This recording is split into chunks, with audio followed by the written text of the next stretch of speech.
नमस्कार दोस्तों, जेके success point के यूट्यूब चैनल में आपका स्वागत है। तो फ्रेंड्स, आईसीआर में जो आईएआरआई में जो टेक्नीशियन की भर्ती आई है 641 पदों के लिए, तो उसी के रिगार्डिंग हम हमारे चैनल पर सोशल साइंस की क्लासेस है वो कर रहे हैं। तो उसी में हमारा जो टॉपिक चल रहा है understanding economic development. Social science में एक बहुत अच्छा इंपॉर्टेंट टॉपिक है जो आपके जो अर्थव्यवस्था से रिलेटेड ये टॉपिक है वो बताया गया है। तो उसमें हम 4 क्लासेज है वो इससे पहले कर चुके हैं। अगर आपने वो अभी तक नहीं देखे हैं तो अभी जाकर उनको देख सकते हैं। वीडियो के डिस्क्रिप्शन में उनकी लिंक है वो आपको मिल जाएगी, पूरी प्लेलिस्ट है, वहां से आप उसको चेक कर सकते हैं। तो इसमें आज का हमारा जो टॉपिक है वो है सेक्टर्स ऑफ इंडियन इकोनॉमी। कौन सा हो जाएगा? सेक्टर्स ऑफ इंडियन इकोनॉमी, भारतीय अर्थव्यवस्था के क्षेत्र।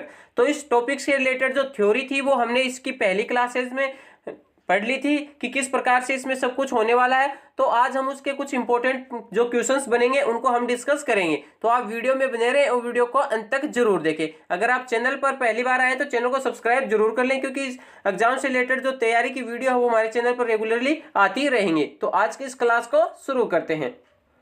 तो फ्रेंड्स, आज का हमारा इसमें पहला क्वेश्चन है, निम्नलिखित में से कौन सा क्षेत्र भारत में सबसे बड़ा नियोक्ता है?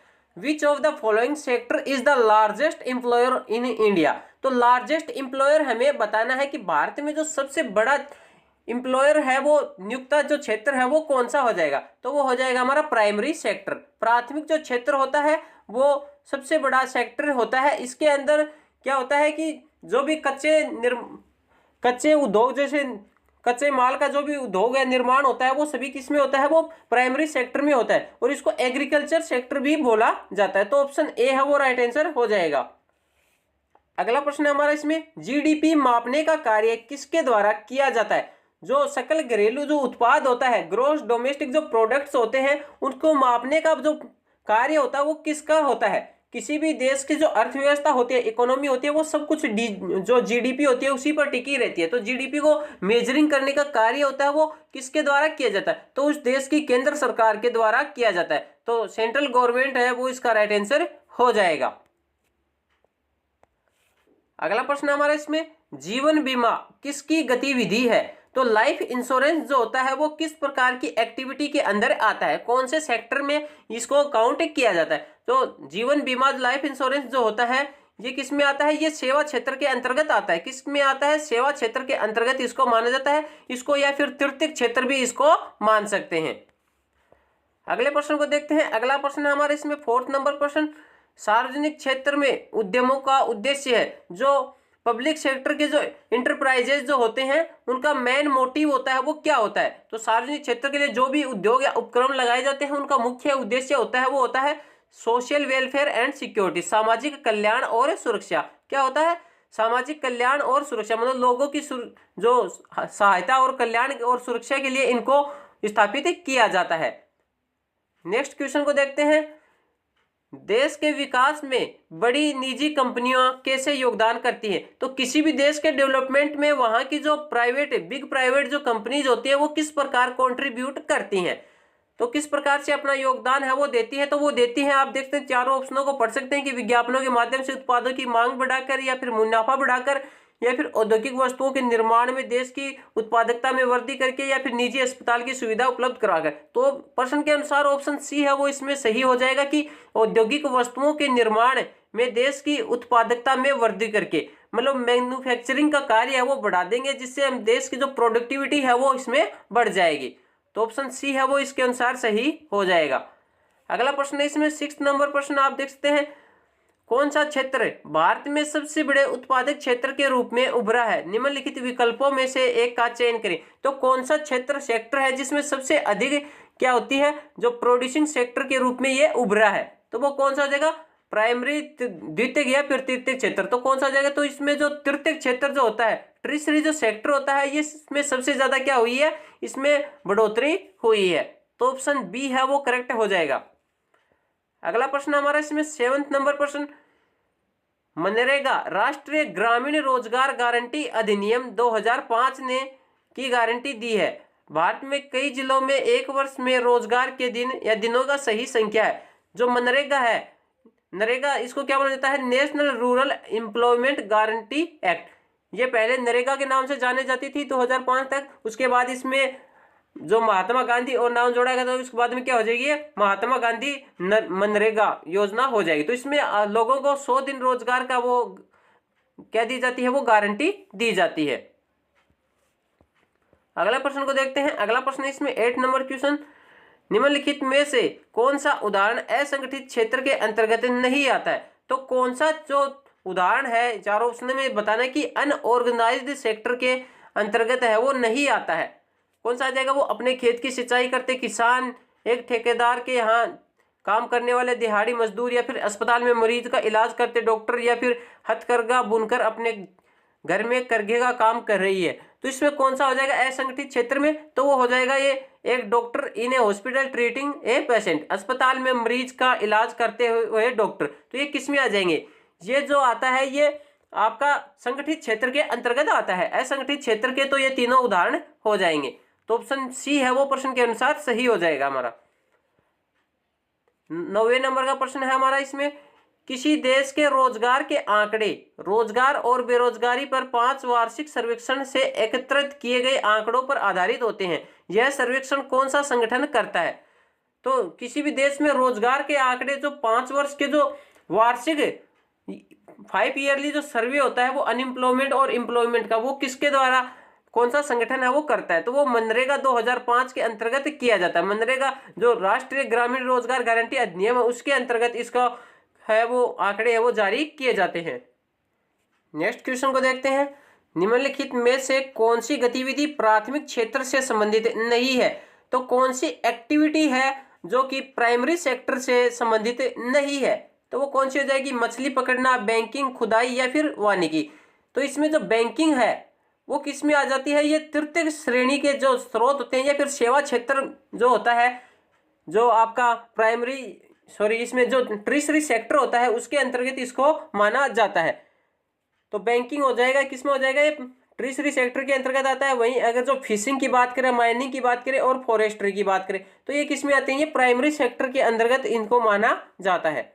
नेक्स्ट इसमें 11th नंबर क्वेश्चन है हमारा इसमें, नरेगा 2005 राष्ट्रीय ग्रामीण रोजगार गारंटी अधिनियम 2005 के अनुसार सरकार द्वारा गारंटीकृत रोजगार के दिनों की संख्या है। तो नरेगा के अंदर लोगों को 100 दिन रोजगार की गारंटी है वो दी जाती है। ये लगभग सभी को इसमें पता होगा। और जो जनजातीय क्षेत्र होते हैं वहां पर 150 दिन रोजगार गारंटी देने का क्या होता है, प्रावधान होता है। नेक्स्ट क्वेश्चन है इसमें, सूचना एवं संचार प्रौद्योगिकी का संबंध किससे है। तो सूचना इंफॉर्मेशन एंड जो कम्युनिकेशन टेक्नोलॉजी होती है उसका संबंध होता है वो किससे होता है, कौन से क्षेत्र के अंतर्गत इनको माना जाता है। तो ये जो होती है ये ट्रिशरी सेक्टर के अंतर्गत आती है। तृतीय जो क्षेत्र आता है उसके अंतर्गत इनको माना जाता है। नेक्स्ट क्वेश्चन है इसमें, किसी क्षेत्र में गतिविधियां लाभ के उद्देश्य से निर्देशित नहीं होती है। तो कौन सा क्षेत्र है जिसमें कोई भी जो एक्टिविटी की जाती है वो बिना किसी प्रॉफिट के मोटिव के की जाती है। तो वो कौन सा हो जाएगा, संगठित, सार्वजनिक, निजी या फिर असंगठित। तो वो हो जाएगा सार्वजनिक क्षेत्र। कौन सा हो जाएगा, पब्लिक सेक्टर। पब्लिक सेक्टर जो होता है उसका मेन मोटिव यही होता है कि लोगों का सामाजिक कल्याण करना और उनको सुरक्षा प्रदान करना। तो ऑप्शन बी है वो करेक्ट हो जाएगा। अगला क्वेश्चन हमारे इसमें 14 नंबर प्रश्न, विनिर्माण क्षेत्र से जुड़ा हुआ है। तो कौन सा सेक्टर है जिसमें मैन्युफैक्चरिंग सेक्टर भी जिसको बोला जाता है। तो कल हमने इसमें थ्योरी में अच्छे से डिस्कस किया था कि मैन्युफैक्चरिंग जो सेक्टर होता है वो किसको बोला जाता है, वो हमारे द्वितीयक जो क्षेत्र है, सेकेंडरी जो सेक्टर होता है उसको क्या बोला जाता है, मैन्युफैक्चरिंग सेक्टर बोला जाता है। और जो एग्रीकल्चर सेक्टर होता है उसको कौन सा सेक्टर होता है, वो प्राइमरी सेक्टर होता है। नेक्स्ट क्वेश्चन है इसमें, प्राथमिक क्षेत्र का संबंध से है, जो प्राइमरी सेक्टर होता है उससे वह किससे संबंधित है, एग्रीकल्चर, डेयरी, वानिकी, मछली पकड़ना, खनन करना या ऊपर के सभी। तो उसमें कौन से आ जाएंगे, सभी आ जाएंगे। कृषि का कार्य है वो भी प्राइमरी सेक्टर में होता है, डेयरी या वानिकी का कार्य भी होता है, मछली पकड़ना है और खनन करना। तो ये सभी कार्य है ये किस में आते हैं, ये प्राइमरी सेक्टर के अंतर्गत आते हैं। तो ऑप्शन डी है वो सही हो जाएगा। नेक्स्ट क्वेश्चन है इसमें 16 नंबर क्वेश्चन, आर्थिक गतिविधियों को कौन करता है। जो इकोनॉमिक जो एक्टिविटीज होती हैं वो किसके द्वारा की जाती हैं, तो व्यक्तियों द्वारा, फर्मों द्वारा, सरकार द्वारा, उपयुक्त सभी के द्वारा। तो ये सभी के द्वारा है की जाती है। जो आर्थिक जो गतिविधियां होती है वो सभी द्वारा की जाती हैं। नेक्स्ट क्वेश्चन है इसमें 17 नंबर क्वेश्चन, अर्थव्यवस्था को सार्वजनिक और निजी क्षेत्र में वर्गीकृत किया गया है। तो अर्थव्यवस्था जो इकोनॉमिक होती है उसको क्लासिफाइड किया गया है पब्लिक एंड प्राइवेट सेक्टर्स में। किस बेसिस पे ये चीज की जाती है? रोजगार की शर्तों के अनुरूप, या फिर आर्थिक गतिविधियों की प्रकृति, उद्यमों का स्वामित्व है, या फिर उद्यम में कार्यरत श्रमिकों की संख्या के आधार पर। तो ये किया जाता है ओनरशिप और इंटरप्राइजेज। जो उद्यम होते हैं, उद्योग धंधे होते हैं, उनके जो स्वामित्व होता है, उनकी ओनरशिप होती है, उसी के आधार पर उनको पब्लिक और प्राइवेट सेक्टर्स में डिवाइड किया जाता है। तो जिन पर सरकार का अधिकार होता है तो वो क्या होती हैं? पब्लिक सेक्टर के अंतर्गत आती हैं। और जिन पे किसी एक व्यक्ति या फर्म का अस्तित्व होता है या फिर स्वामित्व होता है वो किस में आती है? वो प्राइवेट सेक्टर के अंतर्गत आती हैं। 18 नंबर क्वेश्चन को देखते हैं। किसी विशेष वर्ष के दौरान किसी देश के भीतर उत्पादित सभी अंतिम वस्तुओं और सेवाओं का मुद्रा मूल्य कहलाता है। तो किसी एक विशेष वर्ष में किसी देश के भीतर जो भी प्रोडक्ट प्रोड्यूस होते हैं तो उसकी जो अंतिम मुद्रा का मूल्य होता है वो क्या कहलाता है? क्या कहलाता है? वो कहलाता है हमारा ग्रॉस डोमेस्टिक प्रोडक्ट, सकल घरेलू उत्पाद के अंतर्गत वो आता है। तो ऑप्शन ए है वो सही हो जाएगा। अगला क्वेश्चन हमारा इसमें 19 नंबर क्वेश्चन, निम्नलिखित में से कौन सी आर्थिक गतिविधि प्राथमिक क्षेत्र के अंतर्गत नहीं आती है? तो कौन सी प्राथमिक गतिविधि आर्थिक क्षेत्र के अंतर्गत नहीं आती है, प्राथमिक क्षेत्र के अंतर्गत नहीं आती है? तो हो जाएगी हमारा बैंकिंग। बैंकिंग जो होता है ये किस में आता है? ये ट्रेजरी सेक्टर के अंतर्गत आता है। नेक्स्ट इसमें क्वेश्चन है हमारा 20 नंबर क्वेश्चन, निम्नलिखित में से कौन सी गतिविधि प्राथमिक क्षेत्र की गतिविधि नहीं है? तो प्राथमिक क्षेत्र की गतिविधि कौन सी नहीं हो जाएगी? वो हो जाएगा हमारा चीनी बनाना, मेकिंग ऑफ शुगर। तो ये आता है, ये हमारा द्वितीयक सेक्टर के अंतर्गत आता है। इसमें मैन्युफैक्चरिंग का कार्य है वो किया जाता है, विनिर्माण का कार्य है वो किया जाता है। क्योंकि प्राइमरी सेक्टर में तो गन्ना की जो फसल वगैरह है ये आ जाएंगे, तो उससे गन्ने की फसल से उस बाद में उसकी क्या बन जाती है? चीनी बनाई जाती है, शुगर है वो बनाई जाती है। तो ये विनिर्माण का कार्य हो जाएगा। तो ये किस में आ जाएगा? ये द्वितीयक सेक्टर के अंतर्गत आता है। दूध दोहना, मछली पकड़ना और खेती, ये किस में आती है? ये प्राइमरी सेक्टर के अंतर्गत इनको माना जाता है।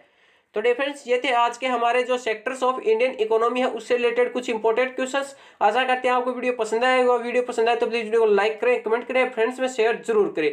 अगर चैनल पहली बार विजिट कर रहे हैं तो चैनल को सब्सक्राइब जरूर करें। धन्यवाद।